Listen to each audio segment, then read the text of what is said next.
क्या आपने कभी गौर किया है कि हम एक ऐसे दौड़ का हिस्सा हैं जिसका कोई निश्चित टारगेट ही नहीं होता। हम सुबह उठते हैं, भागते हैं, काम करते हैं ताकि महीने के अंत में सैलरी आ सके। फिर उस सैलरी को अपने बिल भरने और अन्य दैनिक खर्चों में खर्च कर देते हैं। उसके बाद क्या होता है? फिर वही पुरानी दौड़ शुरू हो जाती है। हमें से ज्यादातर लोग पैसे के लिए काम करते हैं और इस मानसिकता में इतने उलझे हुए हैं कि हमने सोचना ही छोड़ दिया है कि क्या कोई ऐसा रास्ता भी है जहां पैसा खुद हमारे लिए काम करे। क्या आपके मन में यह सवाल अटपटा लगा? दोस्तों, बिहाइंड मार्केट में आज मैं इस पर्दे को अच्छी तरह से उठाऊंगा और आपको बताऊंगा कि आखिर किस प्रकार से पैसा आपके लिए काम कर सकता है। तो वीडियो में बिना स्किप किए अंत तक बने रहिए। जानकारी पसंद आए तो वीडियो को लाइक जरूर कीजिएगा, कमेंट में अपनी राय दीजिए और ऐसे ही फाइनेंशियल वीडियोस के लिए हमारे चैनल को सब्सक्राइब कर लें। वॉरेन बफेट कहते हैं, अगर आप सोते समय पैसा नहीं कमा रहे तो आपको मरते दम तक काम करना पड़ेगा। दोस्तों, यह बात कड़वी है मगर सच है। यह वित्तीय हकीकत है।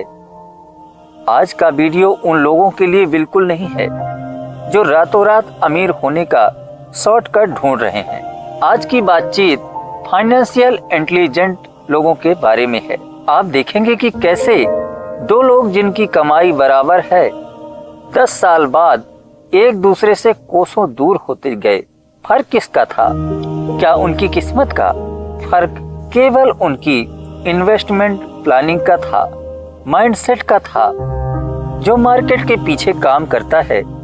अगर आप तैयार हैं अपनी सोच को बदलने के लिए और यह समझने के लिए कि बिहाइंड मार्केट असल में होता क्या है, तो इस वीडियो के अंत तक जरूर बने रहिए। लेकिन शुरुआत करने से पहले एक छोटा सा सवाल, क्या आप अपने पैसे को अपना कर्मचारी मानते हैं या फिर खुद को अपने पैसे के नौकर?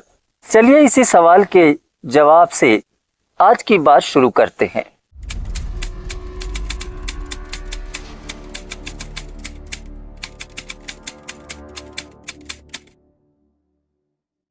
अक्सर हम इन्वेस्टिंग शब्द सुनते ही शेयर मार्केट, सोना या प्रॉपर्टी के बारे में सोचने लगते हैं।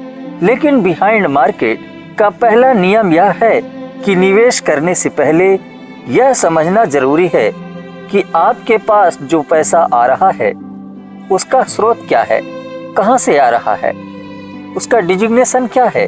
चलिए इसे एक साधारण उदाहरण से समझते हैं। बाजार में दो तरह के लोग हैं, एक है खर्च करने वाला और दूसरा है निर्माण करने वाला। मान लीजिए दोनों के पास 50-50 हजार रुपए खर्च करने के लिए हैं, तो खर्च करने वाला व्यक्ति क्या करेगा? वह शायद एक लेटेस्ट गैजेट या ऐसी कोई चीज खरीदेगा जो उसे प्रोफेशनल दिखा सके, अमीर दिखा सके। वह बंदा उस चीज को एसेट समझ लेता है।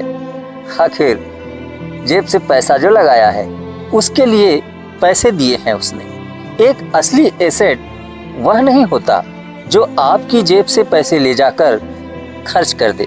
एसेट वह होता है जो आपकी गैर मौजूदगी में भी आपकी जेब में पैसे डालता रहे। अगर आप कोई कार खरीदते हैं जिसे आप सिर्फ दिखावे के लिए इस्तेमाल कर रहे हैं, तो वह आपकी जेब से पेट्रोल, सर्विसिंग और मेंटेनेंस के जरिए पैसे खींच रही है। बाजार की भाषा में आप एक लायबिलिटी खरीद रहे हैं। दूसरी तरफ निर्माण करने वाला उसी 50,000 रुपए को ऐसी जगह लगाता है जहां से उसे कैश फ्लो जनरेट हो। वह जानता है कि एक छोटा सा निवेश, चाहे वह किसी बिजनेस का हिस्सा हो, डिविडेंड देने वाले स्टॉक हो या कोई ऐसी स्किल जो उसकी कमाई की क्षमता बढ़ा दे, वही असली एसेट है। सोचिए 5 साल बाद क्या होगा। पहला व्यक्ति अपने गैजेट के साथ खड़ा होगा जिसकी वैल्यू आधी रह चुकी होगी, और दूसरा व्यक्ति अपने एसेट्स की सेना के साथ खड़ा होगा जो उसके लिए हर महीने नई आय पैदा कर रही है।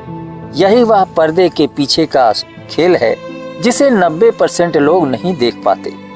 हम अपनी ऊर्जा का बड़ा हिस्सा सिर्फ अपनी सैलरी बढ़ाने में लगा देते हैं। हमें लगता है कि अगर हम ज्यादा काम करते हैं तो हम अमीर बन जाते हैं, लेकिन असली अमीरी आपकी सैलरी नहीं है। असली अमीरी वह गैप है जो आपकी कमाई और आपके खर्च के बीच बढ़ता है। अगर आप बढ़ती कमाई के साथ अपनी लायबिलिटीज भी बढ़ाते जाएंगे तो आप कभी उस चक्र से बाहर निकल ही नहीं पाएंगे। अगली बार जब भी आप कुछ खरीदने जाएं तो अपने आप से ये अवश्य पूछिएगा, क्या यह चीज मुझे भविष्य में और पैसा कमा कर दे सकती है, या यह मेरी मेहनत की कमाई को धीरे धीरे खत्म कर देगी। यही वह मानसिकता है जो आपको भीड़ से अलग खड़ा करेगी।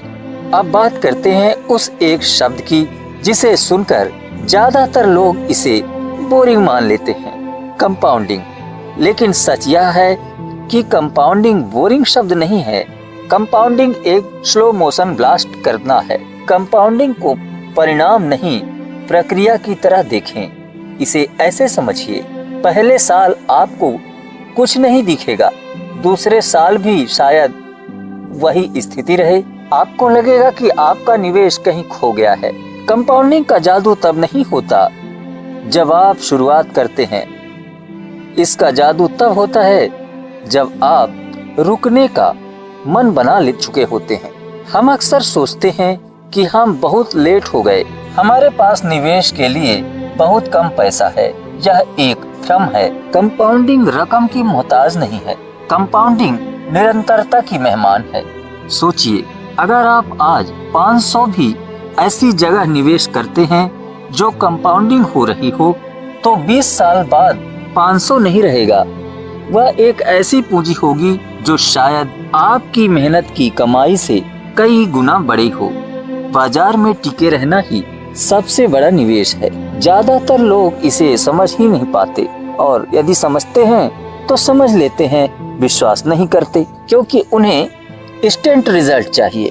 लेकिन याद रखिए, प्रकृति का नियम है, पहले बीज, फिर पानी, फिर धैर्य और अंत में फल। अगर आप इस क्रम को उल्टा करने की कोशिश करेंगे तो आप ही का नुकसान होगा, बाजार के शिकार आप ही होंगे। तो अगली बार जब आप अपने पोर्टफोलियो को गिरते हुए देखें तो घबराएं मत। याद रखिए, आप बस उस पेड़ को पानी दे रहे हैं जो भविष्य में आपको छाया देगा। क्या आप उस धैर्य के लिए तैयार हैं? अक्सर हम जब निवेश के बारे में बात करते हैं तो लोग एक ही बात कहते हैं, भाई मार्केट रिस्की है, मेरा पैसा डूब न जाए।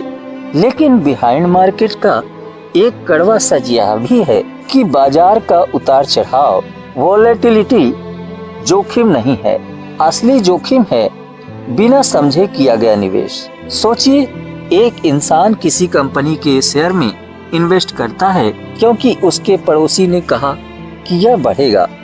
उसने ना कंपनी का बिजनेस देखा, ना उसके मुनाफे का मॉडल समझा, बस लगा दिया पैसा केवल एक टिक के चक्कर में। जब मार्केट 5% गिरता है तो वह सबसे पहले घबरा कर अपना पैसा औने पौने दाम में निकाल लेता है। क्यों?